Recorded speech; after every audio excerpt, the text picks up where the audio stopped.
నమస్తే, welcome to స్వతంత్ర. నేను మురళి. ముందుగా హెడ్లైన్స్ చూద్దాం.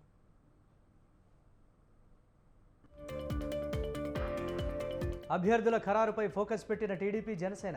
మరోసారి భేటీ కానున్న చంద్రబాబు, పవన్.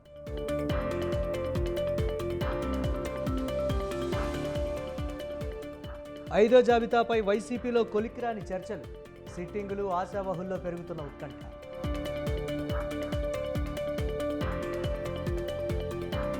మరో 60 రోజుల్లో లోక్సభ ఎన్నికలు జరిగే అవకాశం. మంచి ఫలితాల కోసం కృషి చేయాలన్న సీఎం రేవంత్.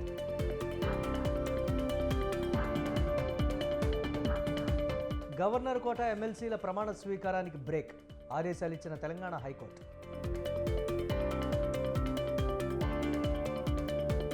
ప్రతి అంశంపై చర్చకు సిద్ధంగా ఉన్నాం. అఖిలపక్ష భేటీలో స్పష్టం చేసిన కేంద్రం.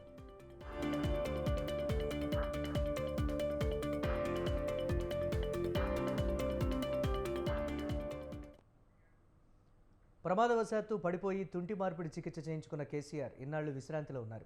ఇప్పుడు కొంత స్వస్థత చేకూరడంతో గులాబీ బాస్ ఇక నుంచి రంగంలోకి దిగనున్నారు. ఫిబ్రవరి 1న ఎమ్మెల్యేగా ప్రమాణ స్వీకారం చేయనున్నారు. ఎన్నికల రిజల్ట్ తర్వాత ఇప్పటివరకు ఎమ్మెల్యేగా ప్రమాణ స్వీకారం చేయని కేసీఆర్ ఫిబ్రవరి 1న అందుకోసం ముహూర్తం ఫిక్స్ చేసుకున్నారు. అసెంబ్లీ స్పీకర్ ఛాంబర్లో ఆయన ఆ రోజు ఉదయం 11 గంటలకు ప్రమాణ స్వీకారం చేయనున్నారు.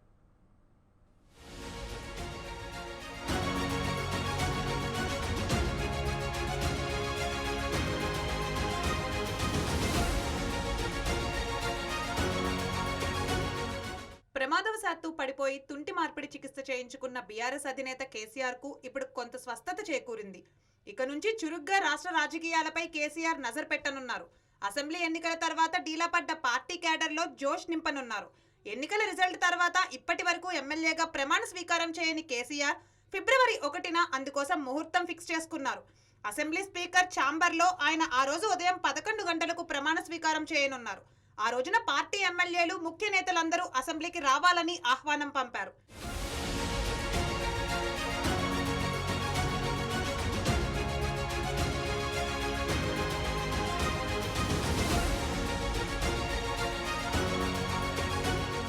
ఇక పాత విషయాలు ఒకసారి మననం చేసుకుంటే డిసెంబర్ 3న అసెంబ్లీ ఎన్నికల ఫలితాలు వచ్చాయి.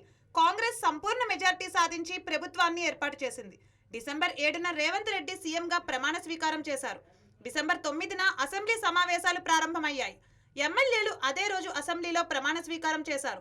అయితే డిసెంబర్ 7న ఫామ్ హౌస్లో కేసీఆర్ జారిపడడంతో ఆయనకు ఎడమకాలు తుంటి మార్పిడి శస్త్రచికిత్స జరిగింది. అప్పటి నుండి ఆయన విశ్రాంతి తీసుకుంటున్నారు. ఈ కారణంగా కేసీఆర్ నాడు ఎమ్మెల్యేగా ప్రమాణ స్వీకారం చేయలేదు. ఫిబ్రవరి 1 మంచి రోజు కావడంతో ఆ రోజున ప్రమాణ స్వీకారం చేయడానికి కేసీఆర్ ఏర్పాట్లు చేసుకున్నారు. ప్రస్తుతం ఫామ్ హౌస్లో ఉన్న కేసీఆర్ జనవరి 30న నందినగర్ ఇంటికి చేరుకుంటారు. ఫిబ్రవరి 1న నేరుగా అసెంబ్లీకి వెళ్లి స్పీకర్ ఛాంబర్లో ప్రమాణ స్వీకారం చేస్తారు. ఇక ఇప్పటికే కేసీఆర్ను ప్రధాన ప్రతిపక్ష నేతగా స్పీకర్ ప్రకటించారు. అసెంబ్లీలో కార్యాలయాన్ని సైతం కేటాయించారు.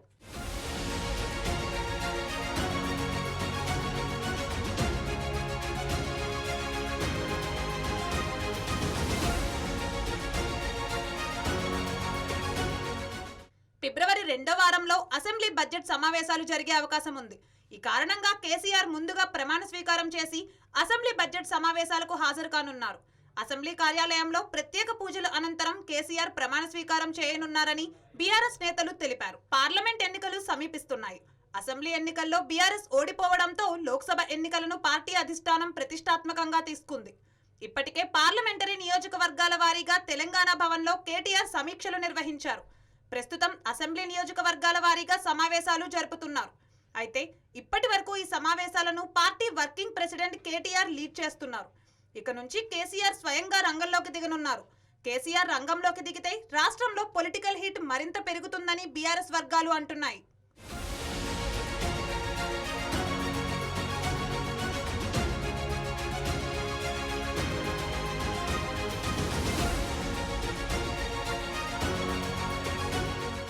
ఫిబ్రవరి 17న తన పుట్టినరోజు నుండి రెగ్యులర్ గా కేసీఆర్ తెలంగాణ భవన్ కు రానున్నారు.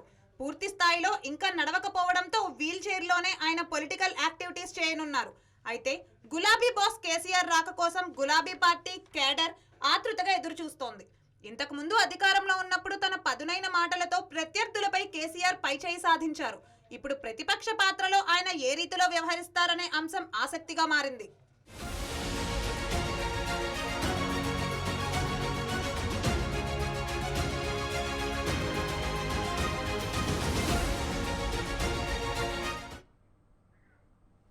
ఏపీ పునర్విభజన చట్టంలోని అంశాలను కేంద్రం నెరవేర్చలేదని సీఎం రేవంత్ రెడ్డి అన్నారు. తెలంగాణ హక్కులను కేంద్ర ప్రభుత్వం తీవ్రంగా నిర్లక్ష్యం చేసిందని ఆరోపించారు. ప్రధాని మోదీ ఇచ్చిన ఏ ఒక్క హామీ అమలు కాలేదని మండిపడ్డారు.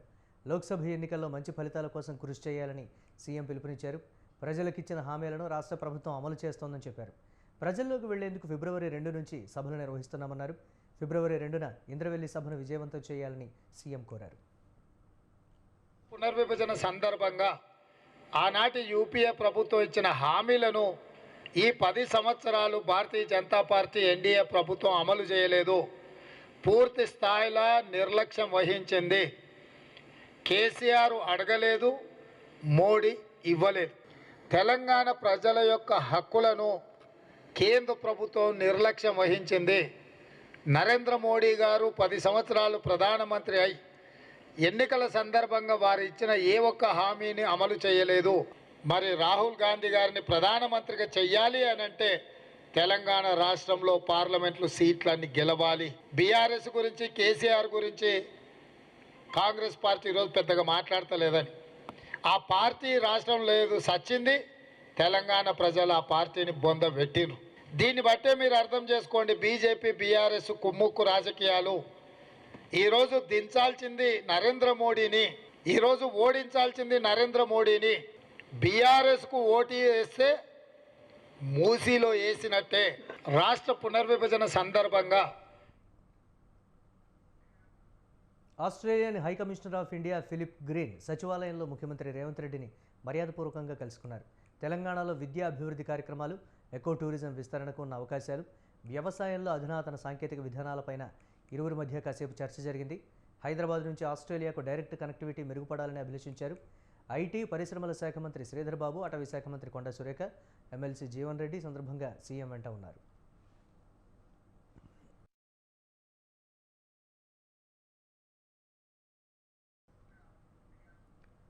రాష్ట్ర సచివాలయంలో డిప్యూటీ సీఎం భట్టి విక్రమార్క 2024-25 ఆర్థిక సంవత్సరం వార్షిక బడ్జెట్పై సమీక్ష నిర్వహించారు. రాష్ట్ర సాగునీటి పారుదల శాఖ రూపొందించిన బడ్జెట్ ప్రతిపాదనలపై మంత్రి ఉత్తమ్ కుమార్ రెడ్డితో కలిసి సంబంధిత అధికారులతో సమీక్ష నిర్వహించారు. ఈ సమావేశానికి ఆర్థిక శాఖ ప్రత్యేక ప్రధాన కార్యదర్శి రామకృష్ణారావు, రాహుల్ బొజ్జా, ఈఎన్సీ మురళీధర్రావు తదితరులు హాజరయ్యారు.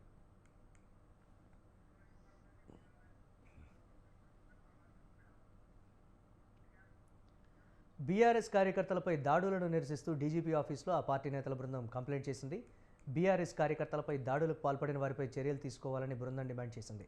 సందీప్ రెడ్డిపై మంత్రి ప్రోద్బలంతోనే కాంగ్రెస్ శ్రేణులు దాడులు చేశారని నేతలు ఆరోపించారు. సందీప్ రెడ్డిపై దాడి కేసులో ఎస్ఐతో పాటు మంత్రిపై చర్యలు తీసుకోవాలని కంప్లైంట్ చేసినట్లు బీఆర్ఎస్ నేతల బృందం తెలిపింది. తమ కంప్లైంట్పై డీజీపీ రవిగుప్తా సానుకూలంగా స్పందించారని నేతలు చెప్పారు.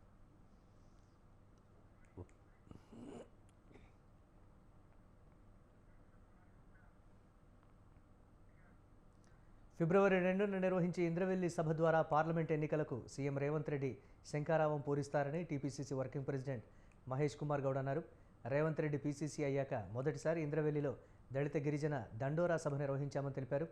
ఇంద్రవెల్లి అమరుల స్తూపం వద్ద స్మృతివనం నిర్మిస్తామన్న హామీ ప్రకారం ఫిబ్రవరి 2న శంకుస్థాపన సీఎం చేస్తారని చెప్పారు.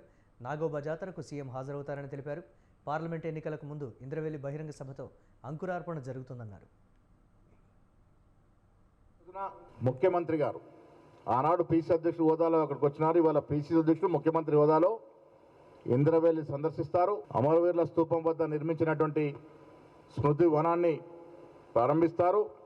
ఆ పక్కనే ఆ తర్వాత అంతకుముందు అక్కడ దేవాలయం కెస్లాపూర్లో నాగోబా దేవాలయాన్ని సందర్శిస్తారు. ఆ తర్వాత ఇంద్రవెల్లి చేరుకుంటారు. స్మృతి వనం ప్రారంభం తర్వాత గొప్ప బహిరంగ సభ, ఏ బహిరంగ సభ అయితే ఆనాడు మేము అధికారంలోకి రావడానికి దోహదపడిందో అలాంటి మరొక బహిరంగ సభ రేపు పార్లమెంట్ ఎన్నికల నాటికి మళ్ళీ ప్రజలు మాకు మెజార్టీ స్థానాలు ఇచ్చే దశగా రేపు మేము 2 తారీఖున తలపెట్టే సభ ఈ రాష్ట్రంలో మతోన్మాద శక్తుల్ని, మతం పేరిట దేవుడి పేరిట రాజకీయాలు చేస్తున్నటువంటి శక్తుల్ని అత్యధిక స్థానాలు గెలిచే విధంగా ఈ బహిరంగ సభ మాకు అంకురార్పణ కాబోతా ఉంది. ఈ బహిరంగ సభ విజయవంతం చేసుకొని రానున్న పార్లమెంట్ ఎన్నికలకి ఇది శంకారావం కాబోతా ఉంది. కాబట్టి రేవంత్ రెడ్డి ముఖ్యమంత్రి అయ్యాక ఇచ్చిన వాగ్దానాలు అమలు చేసే దిశగా సాగుతోందని రాజ్యసభ సభ్యుడు బీసీ సంక్షేమ సంఘం జాతీయ అధ్యక్షుడు ఆర్ కృష్ణయ్య అన్నారు. సచివాలయంలో సీఎం రేవంత్ రెడ్డిని ఆర్ కృష్ణయ్య మర్యాదపూర్వకంగా కలిశారు. రేవంత్ రెడ్డి కార్కృష్ణయ్య శాలువా కప్పి సత్కరించారు. బీసీల అభివృద్ధికి ప్రాధాన్యత ఇవ్వాలని ముఖ్యమంత్రిని ఆయన కోరారు. మంత్రివర్గ విస్తరణలో ఉప ముఖ్యమంత్రి పదవితో పాటు 5 మంత్రి పదవులు బీసీలకు ఇవ్వాలని విజ్ఞప్తి చేశారు. మెగా డిఎస్సీలో 25,000 టీచర్ల పోస్టులు భర్తీ చేయాలని కోరారు.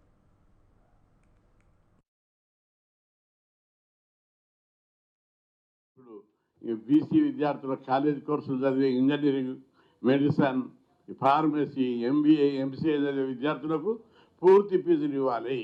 ఎంత ఫీజు ఉంటే అంత ఇచ్చేయాలి. రాజశేఖర రెడ్డి ముఖ్యమంత్రి ఉన్నప్పుడు పెట్టిన ఫీజులు ఏవైతే ఉన్నాయో అదే పద్ధతి లోపల రిస్టోర్ చేయాలి, పునరుద్ధరించాలని చెప్పి కోరడం జరిగింది. అదేవిధంగా కాలేజ్ కోర్సులు చదువుతున్న బీసీ, ఈబీసీ, ఎస్సీ ఈ విద్యార్థుల ఫీజుల బకాయిలు దాదాపు 6,000 కోట్లు పెండింగ్ ఉన్నాయి 3 ఏళ్ల నుంచి. ఈ 6,000 కోట్లు వాటిని విడుదల చేయాలి. హాస్టల్ విద్యార్థుల మెస్ ఛార్జీలు, డైట్ ఛార్జీలు దాదాపు 1000 కోట్లు పెండింగ్ ఉన్నాయి. వాటిని కూడా వెంటనే రిలీజ్ చేయాలని చెప్పి ముఖ్యమంత్రి గారికి విజ్ఞప్తి చేయడం జరిగింది. అదేవిధంగా కాంగ్రెస్ కార్యకర్తలు కలిసికట్టుగా ఉండి పనిచేస్తేనే సికింద్రాబాద్ ఎంపీ సీటును కైవసం చేసుకుంటామని కాంగ్రెస్ నాయకురాలు సునీతారావు అన్నారు. ముషీరాబాద్ నియోజకవర్గంలో కాంగ్రెస్ మీటింగ్ సమావేశంలో ఆమె పాల్గొన్నారు. అసెంబ్లీ ఎన్నికల్లో విజయం సాధించిన కాంగ్రెస్ పార్టీ లోక్సభ ఎన్నికల్లో 17 ఎంపీ సీట్లను కైవసం చేసుకునేందుకు కృషి చేయాలని కార్యకర్తలకు పిలుపునిచ్చారు. ఎంపీ సీట్లను కాంగ్రెస్ అధికంగా కైవసం చేసుకుంటే రాహుల్ గాంధీ ప్రధానమంత్రి అవుతారని చెప్పారు.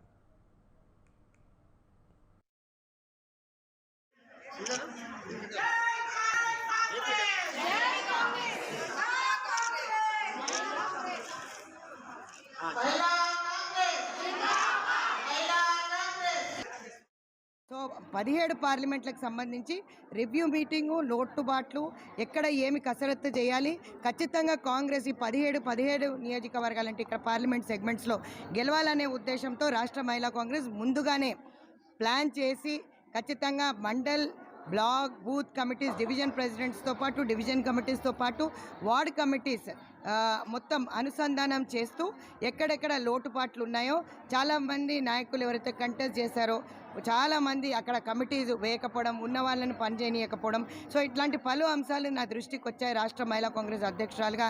ఇవన్నీ కూడా వెంటనే ఇప్పుడు ఖచ్చితంగా పీసీ మీటింగ్ ఉంది. మ్యాక్సిమం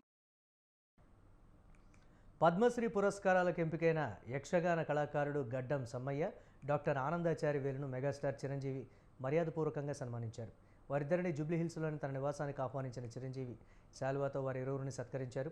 యక్షగాన కళలో సమ్మయ్య కృషిని, శిల్పకళలో ఆనందచారి వేలు ప్రతిభను ప్రశంసిస్తూ వారితో కాసేపు ముచ్చటించారు.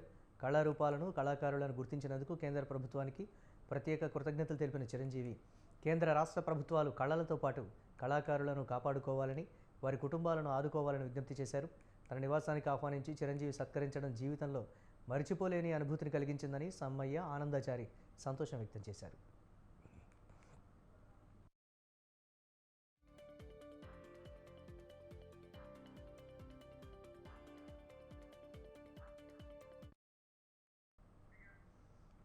జూబ్లీహిల్స్లో గూండాగిరి చేస్తే తాట తీస్తామంటూ వార్నింగ్ ఇచ్చారు deputy CM Bhatti Vikramarka. Parliament ఎన్నికల నేపథ్యంలో జూబ్లీహిల్స్ నియోజకవర్గంలోని కాంగ్రెస్ బూత్ కమిటీ సమావేశంలో భట్టి పాల్గొన్నారు. ఈసారి సికింద్రాబాద్ ఎంపీ స్థానం భారీ మెజారిటీతో గెలిపించాలని కార్యకర్తలను కోరారు. జూబ్లీహిల్స్ నియోజకవర్గంలో గూండాయిజం కొందరు చేస్తున్నారని భట్టి అన్నారు. ఇందిరమ్మ రాజ్యంలో అన్ని భూస్థాపితం చేస్తామని స్పష్టం చేశారు. ఇందిరమ్మ రాజ్యం అంటేనే స్వేచ్ఛగా జీవించాలన్నదే కాంగ్రెస్ ప్రభుత్వ ఆలోచన అని భట్టి చెప్పారు.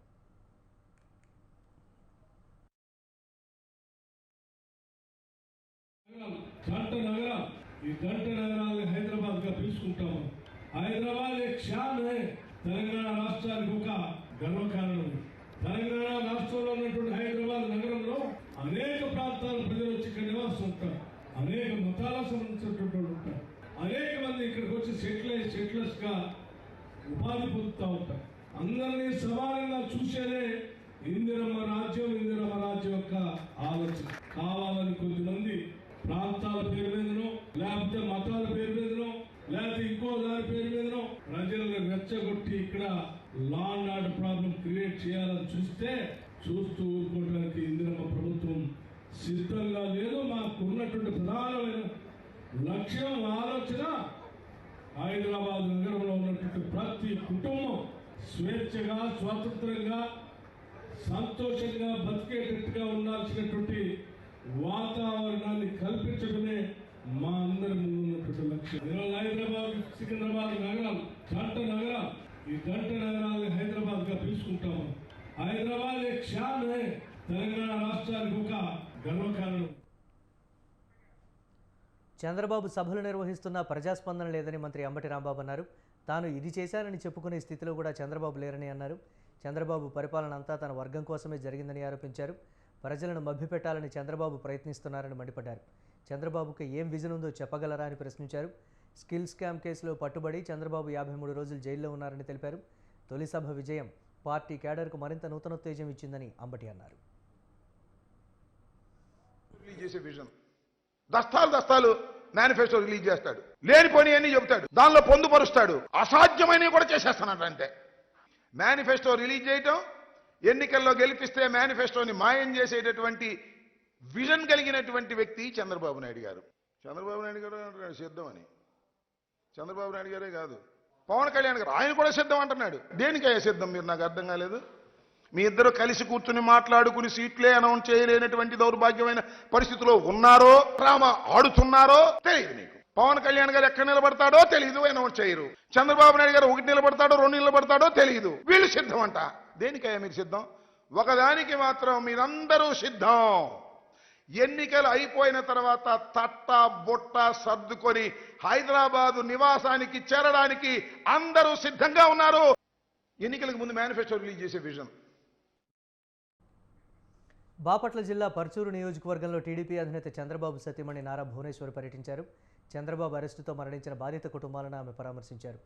ఎద్దనపూడి గ్రామంలో టెక్కం నాగేశ్వరరావు కుటుంబాన్ని పరామర్శించి ఓదార్చారు. నాగేశ్వరరావు చిత్రపటానికి నివాళులు అర్పించిన భువనేశ్వరి బాధిత కుటుంబానికి 3 లక్షల ఆర్థిక సాయం అందించారు.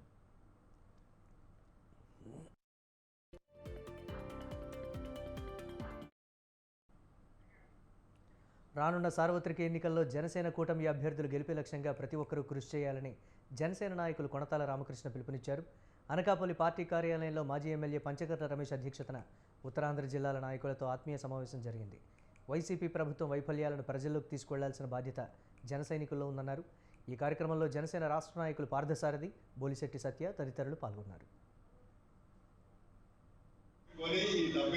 తర్వాత ముఖ్యమంత్రి గారు గదిలో పెట్టుకొని వాళ్ళకి ఆ సభ్యవంతులు ఏం చేస్తారో వాటి గురించి మనం ఆలోచించాల్సిన అవసరం లేదు.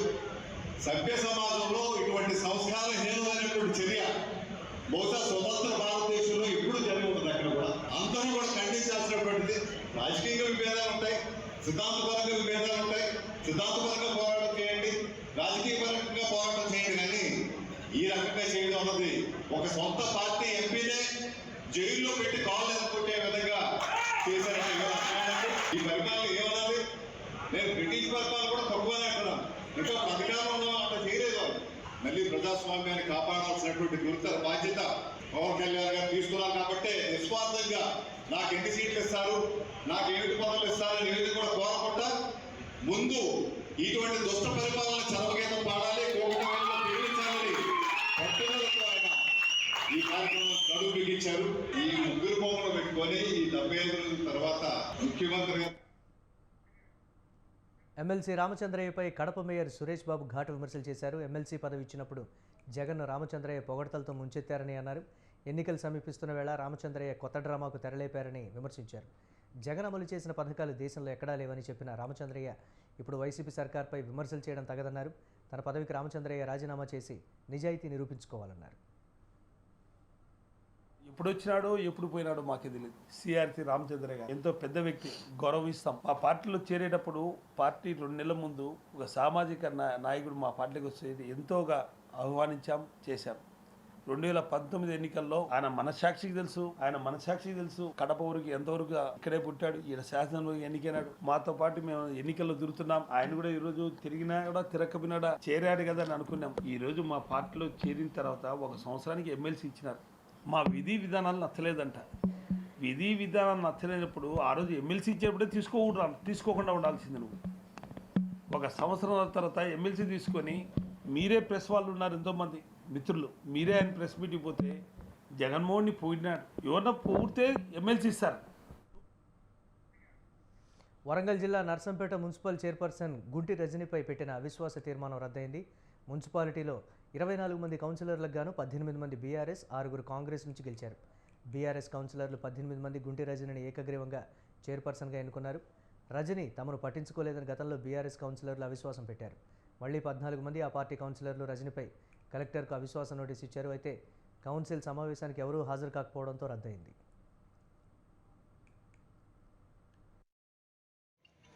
నర్సంపేట మున్సిపాలిటీలో కౌన్సిలర్గా కొనసాగుతున్నటువంటి బీఆర్ఎస్ సభ్యులు 18 మంది కూడా 18 మంది నుండి ఈరోజు 14 మంది రాజీనామాకు సిద్ధమై రాజీనామా లేఖ ఇవ్వడం జరిగింది. ఆ రాజీనామా ఇవ్వడానికి కారణం రాజీనామా కంటే ముందు మేము అవిశ్వాసానికి వెళ్ళడం జరిగింది. ఆ అవిశ్వాసంలో నెగ్గించుకోవడానికి 17 మంది కావాలి. 17 మంది కూడా ఆ రోజు ఉన్నారు. కానీ చైర్మన్ కిషన్ రజనీ గారు ఒక 2 సభ్యులను మరి ఏమి చెప్పి తీసుకుపోయినరో కానీ వారిద్దరిని చెప్పి వారే క్యాంపుకి వెళ్ళారు. మరి అవిశ్వాసం పెట్టిన వాళ్ళు క్యాంపుకి వెళ్ళి అవిశ్వాసం రోజు వచ్చి నెగ్గించుకోవడానికి ప్రయత్నం చేయంగా చూపించిన కానీ మరి అవిశ్వాసం ఎవరి మీదనైతే పెడతారో వారే చైర్మనే క్యాంపుకు ఆవేదన చెప్పగా మాజీ ఎమ్మెల్యే గారికి వారు నేను కూడా పిలిపిస్తా, అందరితో మాట్లాడతా. మీరైతే అవిశ్వాసం లెటర్ మీద సంతకాలు పెట్టండి, వారితో కూడా వస్తారు. వారు కాంగ్రెస్ నాయకులు, మంత్రులు అసహనంతో మాట్లాడటం తగదని సిద్దిపేట జిల్లా పరిషత్ చైర్పర్సన్ రోజా ఖండించారు.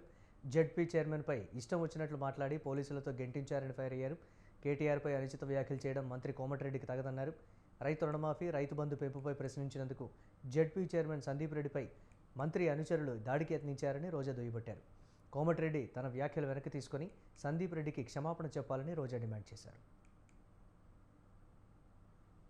జెడ్పీ చైర్పర్సన్ సందీప్ రెడ్డి గారి పైన జరిగిన అమానుషమైన దానిపైన నేను తీవ్రంగా ఖండిస్తున్నాను. 6 గ్యారంటీలు ఇచ్చి ఈరోజు ప్రభుత్వాన్ని ఏర్పాటు చేసుకొని ఆ గ్యారంటీలను టైంతో సహా ఇచ్చి ఈరోజు ప్రజల యొక్క అభిష్టం మేరకు ప్రభుత్వాన్ని ఏర్పాటు చేసుకొని ఈరోజు గౌరవమైన పదవిలో ఉండి మంత్రి పదవిలో ఉండి అసహనానికి గురై తోటి జెడ్పీ చైర్మన్ని అంటే వాళ్ళ హామీలు అంటే రైతు బంధు కానీ రైతు రుణమాఫీ కానీ ఎప్పుడు మీరు చేస్తారో చెప్పాల్సిందిగా మా జెడ్పీ చైర్మన్ గారు అడిగిన దానికి ఆ కోమటిరెడ్డి వెంకటరెడ్డి గారు గౌరవమైన మంత్రి స్థానంలో ఉండి ఈరోజు అసహనానికి గురై పోలీసులతో నెట్టివేసే పరిస్థితికి రావడం నేను తీవ్రంగా. భద్రాద్రి కొత్తగూడెం జిల్లా అశ్వారావుపేట సరిహద్దు చెక్పోస్టు వద్ద ఆబ్కారీ శాఖ అధికారులు గంజాయి స్మగ్లింగ్ చేస్తున్న 4 మహిళలు, 1 వ్యక్తిని పట్టుకున్నారు. కాకినాడ నుండి సిరిసిల్ల డిపోకు బస్సులో 5 బ్యాగుల్లో వారు 75 కిలోల గంజాయి అక్రమంగా రవాణా చేస్తూ ఉండగా అడ్డంగా దొరికిపోయారు. సాధారణ ప్రయాణికుల మాదిరిగా వారు ప్రయాణిస్తూ గంజాయి రవాణా చేస్తున్నట్లు ఆబ్కారీ అధికారులు వెల్లడించారు.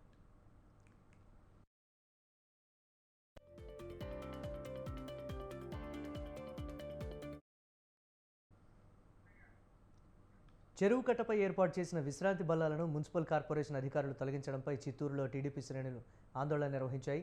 చిత్తూరులోని కట్టమంచి చెరువు కట్టపై వాకింగ్ చేసేవారు సేద తీరడానికి టీడీపీ గురజాల జగన్మోహన్ ఆధ్వర్యంలో విశ్రాంతి బల్లాలను ఏర్పాటు చేశారు. అయితే కార్పొరేషన్ సిబ్బంది ఈ బల్లాలను తొలగించారు. దీంతో పెద్ద ఎత్తున తెలుగుదేశం శ్రేణులు చెరువు వద్దకు చేరుకొని అధికారులతో వాగ్వాదానికి దిగారు.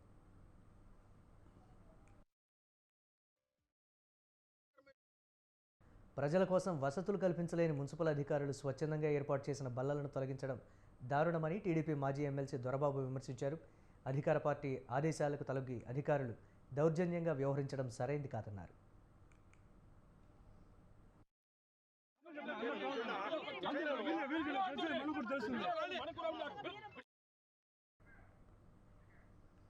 టూరిజం, హాస్పిటాలిటీ రంగంలో ప్రముఖ సంస్థల్లో ఒకటైన సదరన్ ట్రావెల్స్ అతిపెద్ద డిస్కౌంట్ సేల్ హాలిడే మార్ట్ 2024ను మళ్లీ ప్రకటించింది. దేశవ్యాప్తంగా ప్రధాన నగరాల్లో సదరన్ ట్రావెల్స్ సంస్థ ఫిబ్రవరి 2 నుంచి 4 వరకు grand holiday mart road show నిర్వహిస్తామని సంస్థ ఎండీ కృష్ణమోహన్ తెలిపారు. ఈ సందర్భంగా అంతర్జాతీయ, దేశీ యాత్రలపై భారీ డిస్కౌంట్లు, అద్భుతమైన బహుమతులు అందిస్తామని సదరన్ ట్రావెల్స్ సంస్థ ప్రకటించింది. యాత్ర బుకింగ్లపై వెండి నాణెం, 40,000 రూపాయల వరకు డిస్కౌంట్, అంతర్జాతీయ యాత్రల బుకింగ్పై ఉచితంగా దేశీ యాత్ర సౌకర్యం కల్పిస్తామని సదరన్ ట్రావెల్స్ పేర్కొంది. ఢిల్లీ కేంద్రంగా 1970 సంవత్సరంలో ప్రారంభమైంది. ఈరోజు ప్రత్యేకంగా ఈ కాన్ఫరెన్స్కి ముఖ్య విశేషం ఏమంటే, మేము ప్రతి సంవత్సరం చేసే విధంగానే ఈ సంవత్సరం కూడా ఫిబ్రవరి 2, 3, 4 తేదీల్లో మన దేశంలోని ప్రముఖ నగరాలన్నింటిలో కూడా హాలిడే మార్ట్ అని పెడుతున్నామండి. హాలిడే మార్ట్ యొక్క ప్రాముఖ్యత ఏమిటంటే ఆ 2, 3, 4 ఈ హాలిడే మార్ట్ సందర్భంగా డొమెస్టిక్ అండ్ ఇంటర్నేషనల్ ప్యాకేజెస్ దాదాపు 1500 ప్యాకేజెస్ ఉన్నాయండి మా దగ్గర. ఈ ప్యాకేజీలలో ఏదైనా ఒక క్లయింట్ వచ్చి వాళ్ళకి సరిపోయినటువంటి టూరు బుక్ చేసి తెలుసుకున్న వారికి అమూల్యమైన బహుమతులు కూడా ఇస్తున్నాం మా సదర్న్ ట్రావెల్స్. పార్లమెంట్ బడ్జెట్ సమావేశాలకు రంగం సిద్ధమైంది. 2024 పార్లమెంట్ ఎన్నికలకు ముందు జరుగుతున్న చివరి సమావేశాలు కావడంతో ఈ సమావేశాలు వాడివేడిగా సాగే అవకాశం ఉంది. అయోధ్య రామ మందిరం విజయవంతంగా ప్రారంభం కావడంతో ఉరకలు వేస్తున్న ఉత్సాహంతో బీజేపీ శ్రేణులు ఈ సమావేశాలకు సన్నద్ధమవుతున్నాయి. ఇండియా అలయన్స్ నుంచి ఒక్కో పార్టీ దూరమవుతూ ఉండడంతో గందరగోళంలో ప్రతిపక్షాలు బడ్జెట్ సమావేశాల్లో పాల్గొంటున్నాయి. రాహుల్ గాంధీ భారత్ జోడో న్యాయయాత్ర హుషారుగా సాగుతూ ఉండడం కాంగ్రెస్కు గొప్ప ఊరట.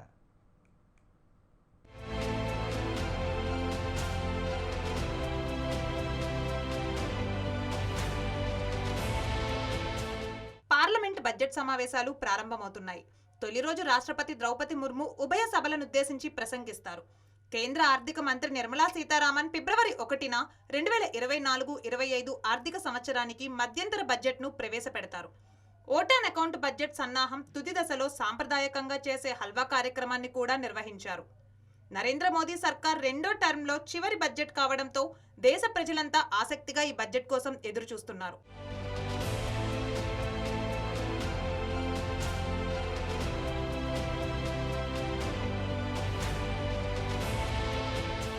బడ్జెట్ సమావేశాలకు ముందు ప్రభుత్వం అఖిల పక్ష సమావేశం నిర్వహించింది. పార్లమెంట్ బడ్జెట్ సమావేశాలకు ముందే ప్రతిపక్ష ఎంపీలపై గల సస్పెన్షన్ను తొలగించినట్లు కేంద్ర పార్లమెంటరీ వ్యవహారాల శాఖ మంత్రి ప్రహ్లాద్ జోషి ప్రకటించారు. పార్లమెంటు భద్రతా వైఫల్యం, 2 దుండగులు విజిటర్స్ గ్యాలరీ నుంచి లోక్సభలో దూకి హల్చల్ చేసిన ఘటన, ఈ ఘటనపై ప్రధాని హోంమంత్రి ప్రకటనకు ప్రతిపక్షాలు పట్టుపట్టిన విషయం తెలిసిందే. ఈ నేపథ్యంలోనే సమావేశాలకు అంతరాయం కలిగిస్తున్నారన్న సాకుతో శీతాకాలం సమావేశాల్లో ఉభయ సభల్లోనూ దాదాపు 146 మంది అన్ని పార్టీలకు చెందిన ప్రతిపక్ష సభ్యులను సస్పెండ్ చేశారు. ప్రభుత్వం తరపున రాజ్యసభ చైర్మన్కు, లోక్సభ స్పీకర్కు తాను విజ్ఞప్తి చేయడంతో సభ్యుల సస్పెన్షన్ తొలగించేందుకు ఉభయులు అంగీకరించినట్లు ప్రహ్లాద్ జోషి తెలిపారు.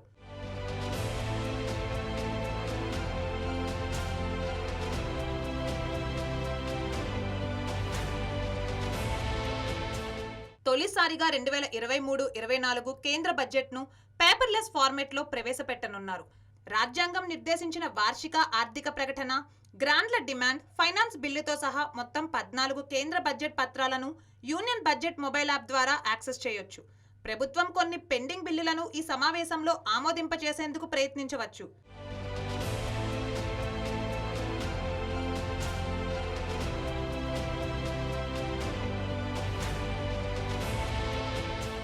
కాగా ధరల పెరుగుదల, నిరుద్యోగంతో పాటు మణిపూర్లో పరిస్థితి, రాహుల్ గాంధీ ఆధ్వర్యంలో భారత్ జోడో న్యాయయాత్రకు ఎదురవుతున్న అడ్డంకులపై ప్రతిపక్షాలు ఆందోళన వ్యక్తం చేసే అవకాశం లేకపోలేదు.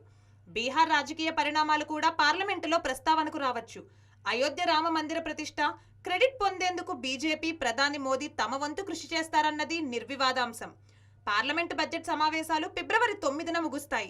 ఇక ఏప్రిల్, మే నెలల్లో ఎన్నికల తర్వాతే మళ్లీ పార్లమెంటు సమావేశాలు.